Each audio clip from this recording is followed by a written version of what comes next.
कमाने से फुर्सत ही नहीं, और कमाई भी ऐसी कि कोई जरूरत पूरी ही नहीं हो रही है। सुनील बेचारा शीना को देखकर सोचता है कि शीना सही कह रही है। देखने में सुंदर है, घर का सारा काम कर लेती है, उसे तो कोई भी अच्छा लड़का मिल सकता था। क्या सोच रहे हैं, भागने का इरादा तो नहीं है?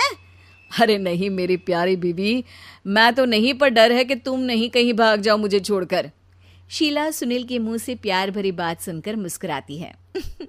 आप भी ना। सुनील एक दिन ऑफिस से घर आता है कि तभी शीना कहती है, सुनिए जी, वो मेरी सहेली आई थी, सारा दिन वो लोग यहीं थे, अब जा रही थी तो मैंने कहा नहीं नहीं, मेरे पति छोड़ आएंगे ना तुम्हें, तो रोक लिया मैंने।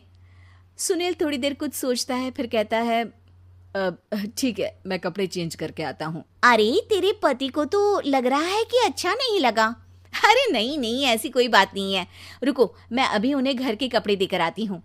शीना अंदर जाती है जहां सुनील पलंग पर लेटा होता है। अरे क्या मजाक है, वो कह रही है कि आपने मुंह बना लिया। सही तो कह रही है, सुबह से अब ऑफिस से लौटा हूँ, एक कप चाय का तो पूछा नहीं, 20 किलोमीटर जाओ और आओ, और फिर कल उसी टाइम पर ऑफिस। अरे यार, मुझे गाड़ी चलानी आती ना तो बोलती भी नहीं आपको, और कौन सा रिक्शा खींच कर जाना है आपको। सुनील अब क्या बोलता। रात देर से आता है और सो जाता है। अगले दिन शरीर दर्द हो रहा है। अरे तो मत जाओ ना ऑफिस, चलते हैं ना मार्केट घूमने, फिर पिक्चर देखेंगे और रात में खाना खाकर घर वापस।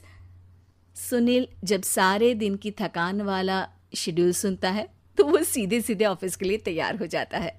अब आए दिन शीना की डिमांड बढ़ती ही चली जाती है और सुनील उसको पूरा भी करता। लेकिन एक दिन, ए जी मेरा भाई आ रहा है, उसे 2 लाख रुपए की जरूरत है। हाँ तो मैं क्या करूँ शीना, मेरे पास इतने रुपए नहीं है। हाँ हाँ पता है नहीं है, लेकिन किसी से लेकर तो दे सकते हो ना। अरे मैं किससे मांगू, मेरे तो जानने में भी कोई नहीं है जिसके पास इतनी बड़ी रकम हो। तभी वहां शीना का भाई शीनू आ जाता है।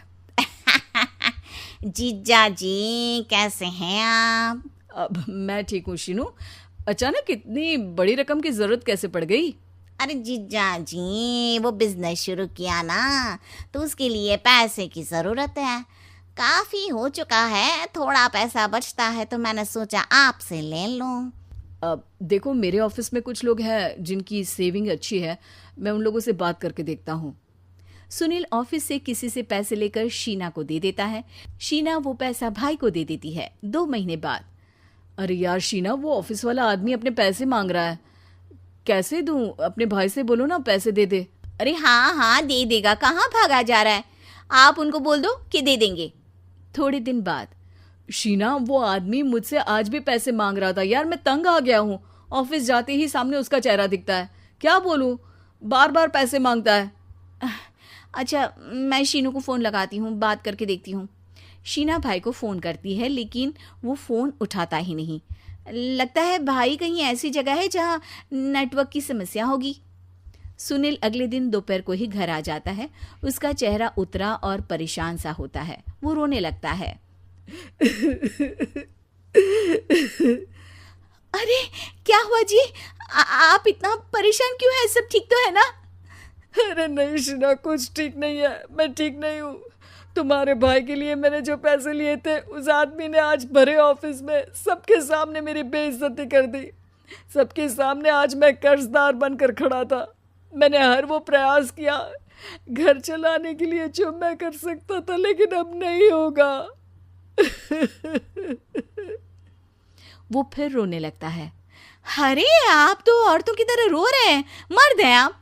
क्यों, आदमी के सीने में दिल नहीं होता, या फिर वो इंसान नहीं मशीन होता है? अरे मैं थक चुका हूँ शीना, तुम समझती क्यों नहीं? मैं भी शारीरिक और मानसिक रूप से थकता हूँ, मैं भी आराम करना चाहता हूँ, सुकून चाहता हूँ। मैं अब कुछ नहीं कर सकता।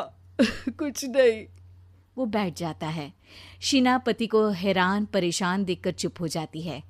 अगले दिन, सुनिए ये लीजिए 2 लाख रुपये, उस आदमी को दे दीजिए और बोल दीजिए कि आज के बाद किसी को पैसे के लिए बेइज्जत ना करे। सुनील पैसे देखकर राहत की सांस लेता है। अरे शीना, तुमने तो मेरा बहुत बड़ा काम कर दिया, अब मैं शान से ऑफिस जा सकता हूँ, लेकिन ये पैसे आए कहाँ से? ये पैसे मैंने अपने गहनों को गिरवी रख कर लिया है। तुम ठीक रहो, निश्चिंत रहो, मैं बस यही चाहती हूँ। मुझे माफ़ करना, पर अब मैं समझ चुकी हूँ कि मर्द को भी दर्द होता है।